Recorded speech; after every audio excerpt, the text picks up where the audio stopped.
São João disse: todo aquele que proclama que Jesus é o Filho de Deus, Deus permanece com ele e ele conosco. Sabemos que a santa que hoje estamos celebrando a memória junto com seus irmãos Lázaro e Maria, Santa Marta, tão querida do povo de Deus, ela permanece com Cristo pelos séculos sem fim. Cristo permaneceu em seu coração de maneira definitiva no dia em que ela proclamou Jesus como o Messias, como o Cristo. Ouvimos justamente esta mulher professando a sua fé no único Deus que salva. Eu creio que tu és o Messias, o Filho de Deus que devia vir ao mundo. Quem proclama Jesus com o lábio e o abraça com o coração pode ter a firme certeza de que a salvação é garantida. A salvação já está alcançada. Porque o homem, a mulher, que reconhece Jesus como o Salvador vindo da parte do Pai, adere ao seu Evangelho e se une a Ele, não pode perecer. Permanece em mim e eu nele, assim diz o Senhor. Mas a permanência no Senhor nos leva justamente àquilo que São João vai falar a respeito do amor, da caridade.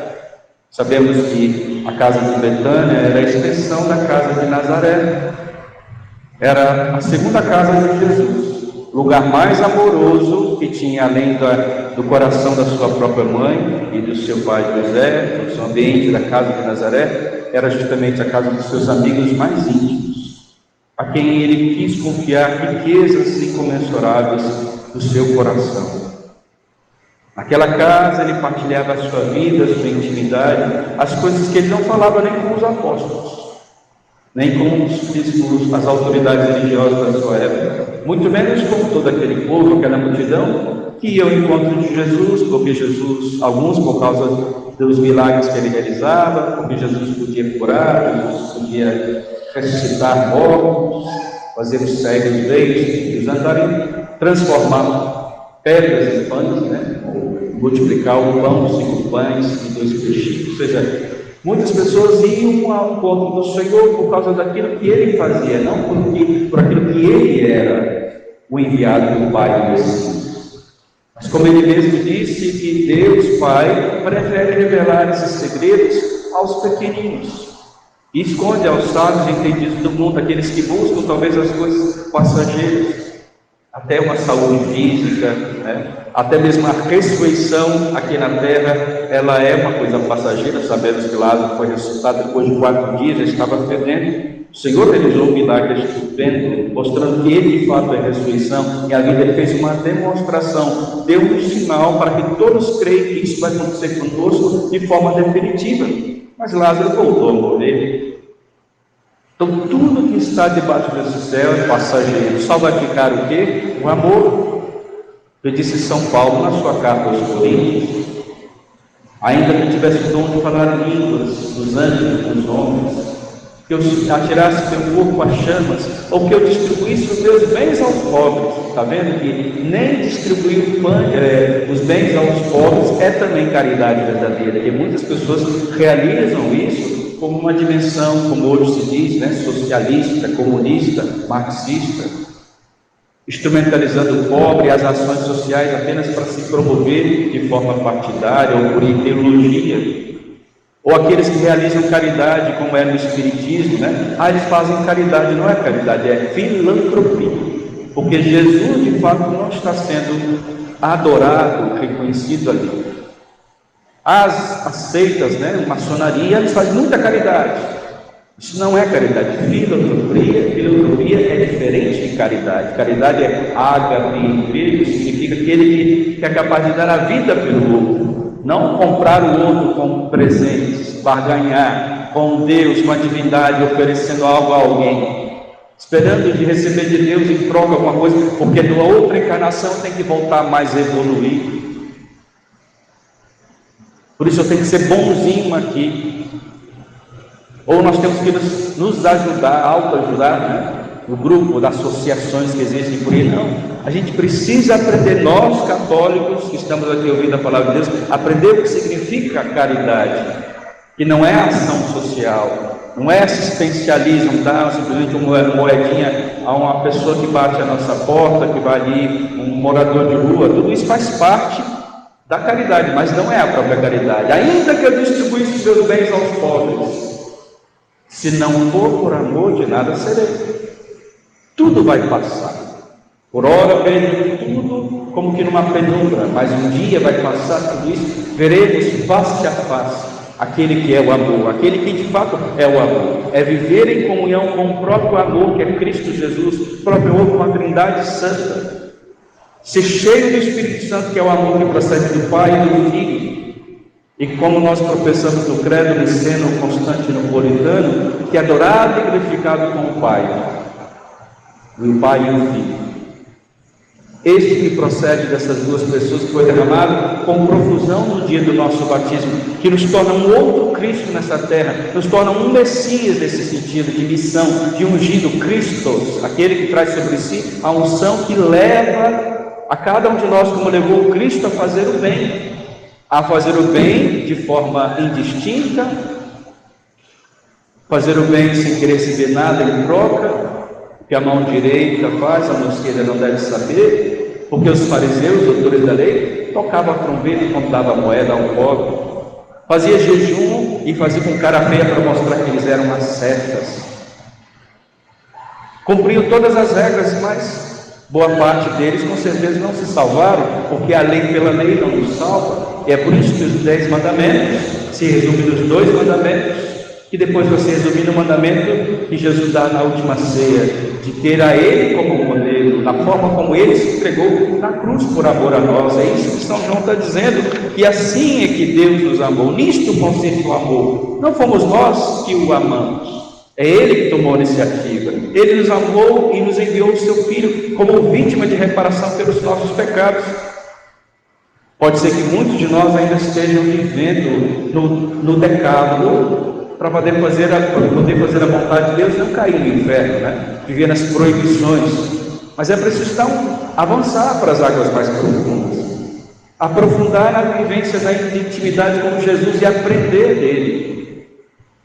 Se você está na dimensão de cumprir os mandamentos para não cair no inferno, já está na hora de tomar vergonha na cara e começar a fazer isso por amor a Deus e por amor ao outro. Os 10 mandamentos, a lei e os profetas se resumem em 2: amar a Deus por todas as coisas e ao próximo a si mesmo. Que todos venham à Santa Missa por amor a Deus, que as pessoas não tenham ídolos no lugar de Deus, por amor ao próprio Deus, que não tomem o nome de Deus em vão por amor, não porque vai cair no inferno. Que nos amemos por causa do amor de Cristo.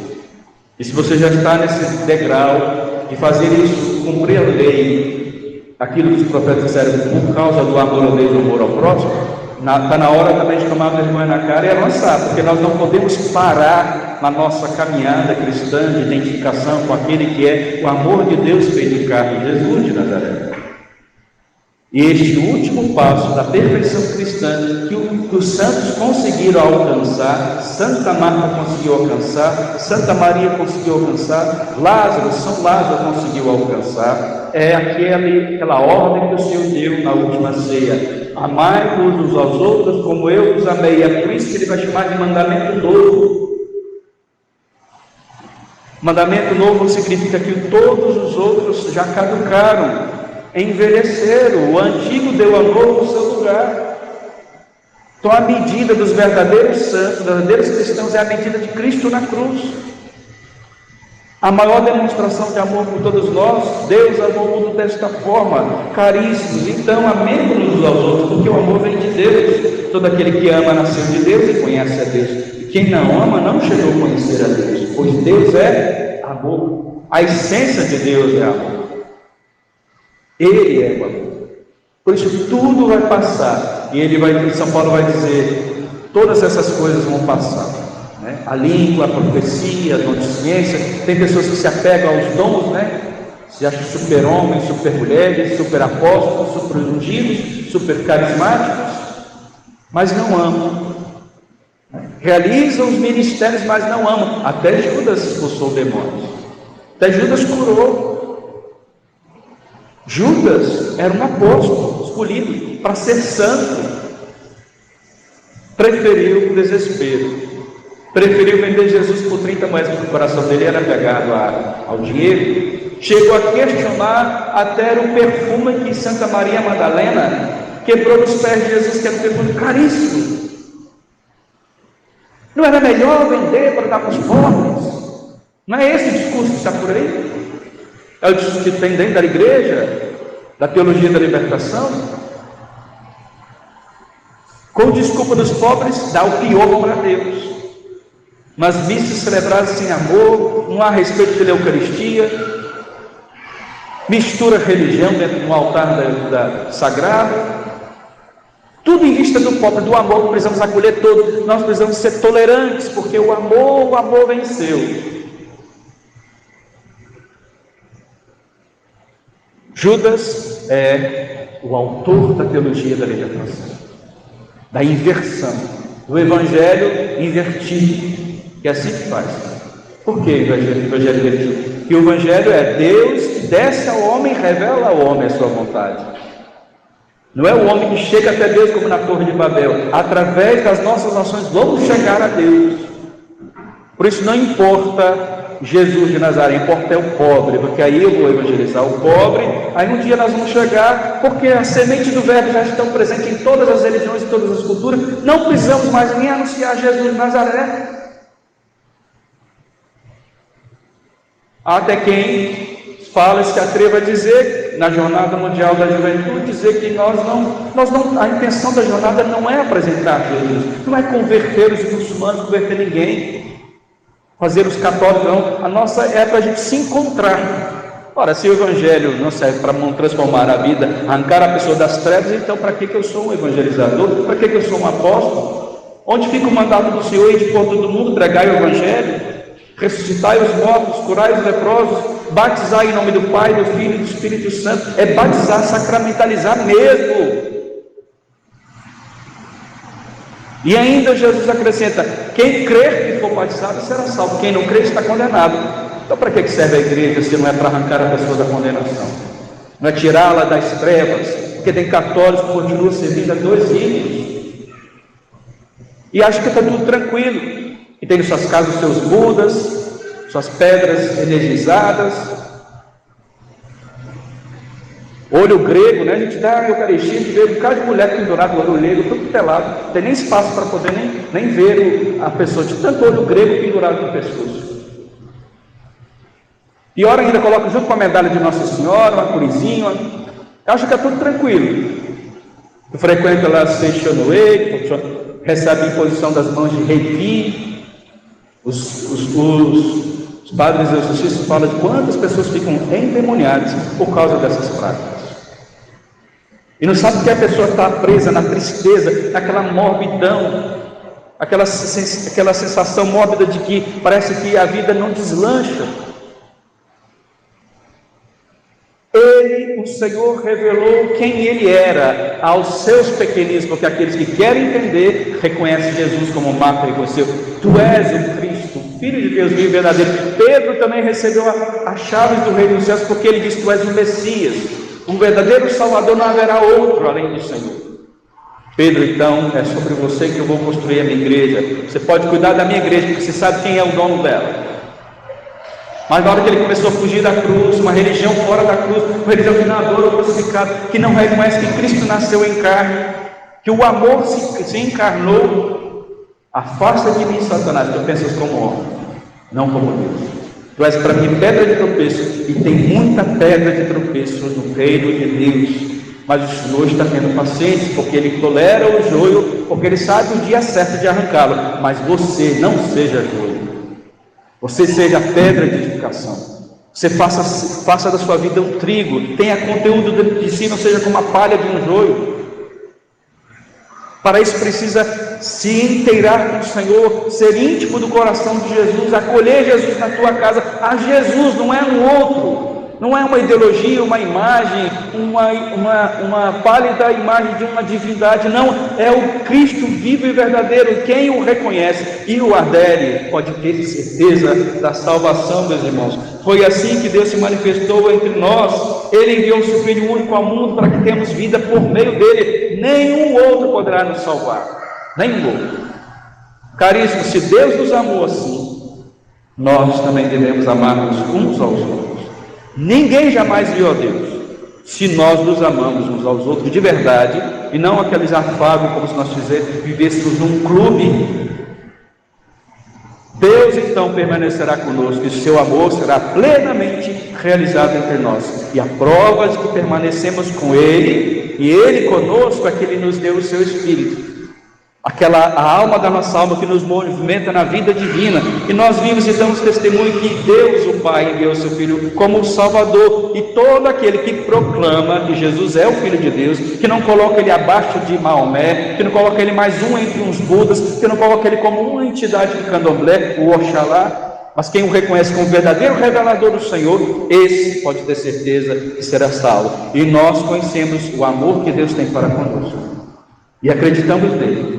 Deus amor, então permanecemos no amor para que Ele permaneça em nós. Para nós encerrarmos, olha que imagem maravilhosa desta cena em que esta mulher amiga de Jesus conhecia já as pregações do Mestre. Ela sabia que o irmão dela iria ressuscitar no último dia, como ela mesma afirmou, mas Jesus está dizendo: é agora, minha filha, eu posso fazer isso por vocês. Eu amo vocês, eu quero devolver a vocês o seu irmão como prova de amor. E Jesus mesmo chora junto do túmulo. Aliás, só 2 momentos que o Evangelho nos traz que Jesus chorou. Ele deve ter chorado muitas outras vezes, mas os evangelhos fazem questão de destacar esses 2 momentos, de mencionar e nos informar esses 2 momentos que Jesus chora. E um que ele chora pela cidade de Jerusalém, pela ingratidão, que não entendeu o tempo da visita, e nesse momento que ele se aproxima do túmulo de lado do seu amigo, que aí eles diziam: vejam como ele o amava. E Jesus chorou junto do túmulo do seu amigo. Ele era a vida, a ressurreição, mas ele chorou porque ele participa de todos os nossos sofrimentos. Outros começaram a criticar: por que está chorando? Ele não abriu os olhos do cego, não podia ter impedido que seu amigo morresse, porque Jesus recebeu o recado que seu amigo muito amado estava ali na beira da morte. E Jesus não foi imediatamente, sabe por quê? Porque Jesus não atende capricho do Senhor ninguém pode corromper Jesus com presentes. Ah, Senhor, se eu comer o cuscuz aqui em casa, deitava na rede aqui de casa, Jesus. Se eu colocava o pé em cima do sofá, aqui em casa de Betânia é a extensão da sua casa em Nazaré. Aí o Senhor deixou o seu amigo morrer. Foi isso que Marta disse também. Logo que encontrou com Jesus, Senhor, se tivesse estado aqui, meu irmão não teria morrido. Ela estava reclamando com Jesus. Chegou atrasado. O Senhor fez tanto milagre na vida de tanta gente, agora os seus amigos você chegou atrasado para salvar o teu amigo. Está vendo aí a dimensão muito humana? Eu quero o padre que fica a tiracolo comigo porque eu dei muitos presentes para ele. Ah, eu quero o padre tiracolo comigo, tem que fazer a minha vontade agora porque eu o acolhi em minha casa. Ah, porque... Aí começa essas... Vocês entendem isso? Isso acontece, se repete ainda hoje. Se repete.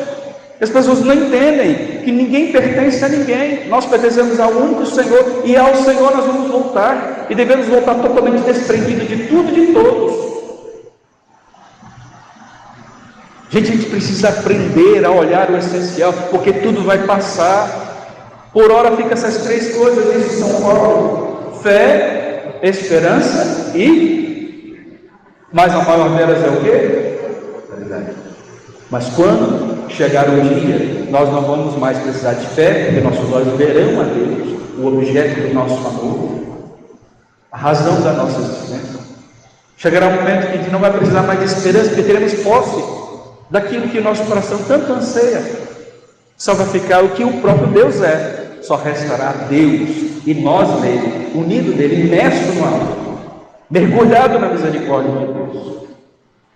Jesus não chega atrasado na vida de ninguém, chega na hora certa. Entre impedir que o seu amigo morra e ressuscitaram um cadáver depois de 4 dias. Ele não foi para o funeral. Ele não foi para o funeral. O amigo dele não teve a presença de Jesus no dia do funeral. Mas Jesus fez muito mais. Porque ele não é para fazer capricho, ele é para mostrar quem ele é, de fato é. O Senhor de todos. Tem amigos, mas dos amigos ele também é Senhor. Ninguém pode manipular o Senhor. Ninguém pode colocar o Senhor dentro de uma caixinha e dizer, vai ficar aqui para fazer a minha vontade. Isso é ídolo. Nosso Deus não é ídolo, ele é Senhor. Eu creio que tu és o Messias, Filho de Deus vivo e verdadeiro, e devia vir. Obrigado, Jesus, pela verdade que nos cura, liberta e salva. Louvado seja nosso Senhor Jesus Cristo.